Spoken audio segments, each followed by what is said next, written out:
শহুৰৰ ঘৰৰ পৰা বেলেগ হ'ব বিচৰা এগৰাকী বোৱাৰী। মন্দিৰাই মুখখন ফুলাই খঙত অগ্নিশৰ্মা হৈ নিজৰ কোঠাত বহি আছিল। যেতিয়া অভিনৱে খাই বৈ আজৰি হৈ কোঠালৈ আহিল, তেতিয়া মন্দিৰাই ক'লে, এতিয়া আৰু মই এইখন ঘৰত থাকিব নোৱাৰোঁ অভিনৱ। কি হ'ল, এনেকৈ কিয় কৈছা মন্দিৰা? কিমানবাৰ তোমাক কৈছোঁ, মই সদায় সদায় এই কথাবোৰৰ পৰা অশান্তি পাইছোঁ। আচলতে সকলোৱে নিজকে কি ভাবে? অভিনৱ, এনেদৰে কৈ নাথাকিবা, চিধা চিধি কোৱা, কি হৈছে? মন্দিৰা, মোৰ আৰু ক'বলগীয়া একো নাই। তুমি ঘৰত মা পাপা দাদাৰ লগত কথা পাতি লোৱা যে তুমি বেলেগ হ'বলৈ বিচাৰিছা। অভিনৱ, তেওঁলোকেওতো সুধিব কথাটো কি বুলি, তেতিয়া তেওঁলোকক মই কি উত্তৰ দিম? মন্দিৰা, মই সৰু বাবে সকলোৱে মোকে কথা শুনায়। মই এতিয়া এইবোৰ সহি থাকিব নোৱাৰোঁ। অভিনৱ, ডাঙৰৰ অধিকাৰ থাকে সৰুৰ ওপৰত। মন্দিৰা, আনৰ ওপৰত ইমানো অধিক অধিকাৰ দেখুৱাব নালাগে যেন সেয়া তেওঁলোকৰ মতে কাম কৰে। অভিনৱ শান্ত স্বভাৱৰ ব্যক্তি আছিল। অভিনৱে বৰ মৰমেৰে মন্দিৰাক বুজাবলৈ চেষ্টা কৰিছিল। চোৱা মন্দিৰা, য'ত আমি ইমানবোৰ লোকে একেলগে থাকোঁ, তাত সৰু সৰু কথা চলিয়ে থাকে। সেইবোৰ কথাক মনত বহুৱাই নাৰাখিবা, আৰু এই সৰু সৰু কথাবোৰৰ বাবে বেলেগ হোৱাটো ভাল কথা নহয়। মন্দিৰা, কি সৰু কথা? সদায় ৰাতিপুৱাই মই সোনকালে উঠোঁ। আজি আধা ঘণ্টা পলমকৈ উঠিলতে যেতিয়া মই কোঠাৰ পৰা বাহিৰলৈ গ'লোঁ, তেতিয়া মায়ে মোলৈ চাই ঘড়ীফালে চাই ৰ'ল।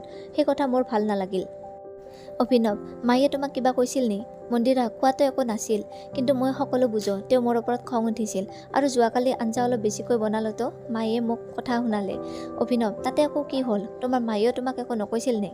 মন্দিৰা, কৈছিল, কিন্তু তেওঁ অলপ বেলেগ ধৰণে কৈছিল। আৰু যদি কোনোবা এদিন কাম কৰা বাইজনী নাহে, তেতিয়া মায়ে মোকে ঘৰটো মুচিবলৈ কয়।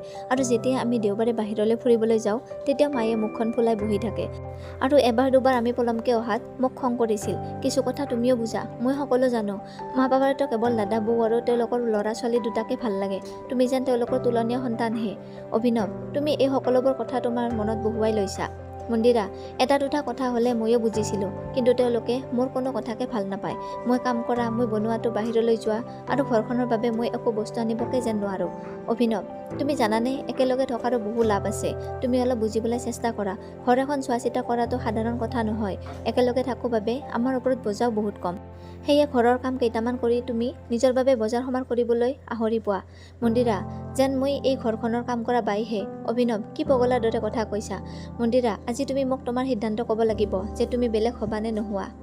অভিনৱ, এই সকলোবোৰ ইমান সহজ নহয়। মন্দিৰা, তোমাৰ ওচৰত দুদিনৰ সময় আছে। তুমি ঘৰত বেলেগ হোৱাৰ কথা কোৱা, নহ'লে মই ছোৱালীজনীক লৈ মাৰ ঘৰলৈ গুচি যাওঁ। সিদ্ধান্ত তোমাৰ হাতত। এয়া কৈয়ে মন্দিৰাই লাইটটো বন্ধ কৰি শুই পৰিল। অভিনৱ ভাবিবলৈ ধৰিলে, এতিয়া কি কৰা যায়। ৰাতিপুৱা যেতিয়া অভিনৱ অফিচলৈ যাবলৈ ওলাল, তেতিয়া মন্দিৰাই ৰাতিৰ কথাখিনি অভিনৱক পুনৰ সোঁৱৰাই দিলে। অভিনৱে ক'লে, ঠিক আছে, তোমাক মই আবেলিকে উত্তৰ দিম। আৰু অভিনৱ অফিচলৈ গুচি আহিল। আবেলি যেতিয়া অভিনৱ অফিচৰ পৰা আহিল, তেতিয়া দেখা পালে যে মন্দিৰাই নিজৰ কোঠাত বহি আজিও কান্দি আছিল। অভিনৱ তাইৰ ওচৰলৈ গৈ সুধিলে, কি হ'ল মন্দিৰা, তুমি কিয় আজিও কান্দি আছা? আজি আকৌ কি হ'ল? তুমি কোৱাচোন মন্দিৰা। কান্দি কান্দি মন্দিৰাই ক'লে, মা দেউতাই ফোন কৰিছিলে। তেওঁলোকে ক'লে যে মোৰ ভাইটি হেমন্তই ঘৰৰ পৰা বেলেগ হ'বলৈ বিচাৰিছে।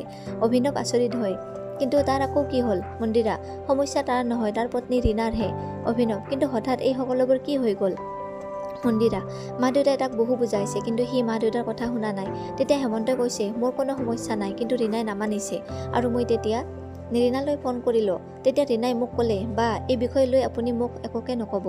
অভিনৱ, চোৱা মন্দিৰা, এতিয়া তুমি আৰু মই ভাবিলে একোতো নহ'ব, কাৰণ আমিও এই সিদ্ধান্তকে ল'বলৈ লৈছোঁ। তেতিয়াহ'লে আমি আনক কি বুজাম? মন্দিৰা, ইয়াৰ কথা বহু বেলেগ। তাত মা দেউতাৰ অৱস্থা বেয়া হৈ গৈছে। অভিনৱ, আমিও যেতিয়া বেলেগ হোৱাৰ কথা ক'ম, তেতিয়া ইয়াতো মা দেউতাৰ অৱস্থা সেই একেই হ'ব।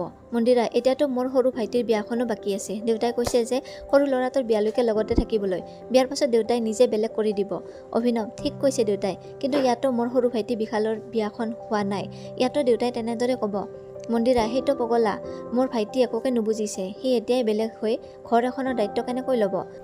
অভিনৱ, হয়, এই কথাটো একেবাৰে সত্য। তেনেদৰে আমিও বেলেগ হৈ গ'লে হয়তো মই ইমান ভালদৰে ঘৰৰ দায়িত্ব ল'ব নোৱাৰিম। বাৰু যি কি নহওক, এতিয়া আমাতকৈও তোমালোকৰ ঘৰখনক লৈহে মোৰ বেছি চিন্তা হৈছে। মই তোমাৰ ভাইটিক বুজাম বাৰু।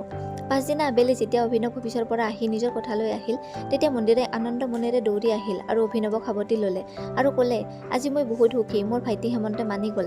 সঁচাকৈ তুমি ধুনীয়া কাম কৰিলা। মা দেউতাই ফোন কৰিছিল। তেওঁলোক আজি বহুত সুখী আৰু কৈছে যে তোমাৰ কথা হেমন্তই শুনিলে, বুজিলে, আৰু সি কেতিয়াও বেলেগ নহয়। অভিনৱ, এয়াতো বহুত ভাল কথা। মন্দিৰা, এতিয়া তুমি কোৱা যে তুমি হেমন্তক কেনেকৈ বুজালা? অভিনৱ, ঠিক তেনেদৰে যেনেকৈ তোমাক বুজাওঁ। মন্দিৰা, মই গাড়ীতে ফোনটো পাহৰি আহিলোঁ, লৈ আহোঁগৈ। এয়া কৈ অভিনৱ বাহিৰলৈ আহিল আৰু গাড়ীৰ পৰা ফোনটো লৈ মন্দিৰাৰ ভায়েকলৈ ফোন কৰি ধন্যবাদ দিলে আৰু ক'লে, তুমি এটা মিছা কথা কৈ মোৰ পৰিয়ালটো বেলেগ হোৱাৰ পৰা ৰক্ষা কৰিলা।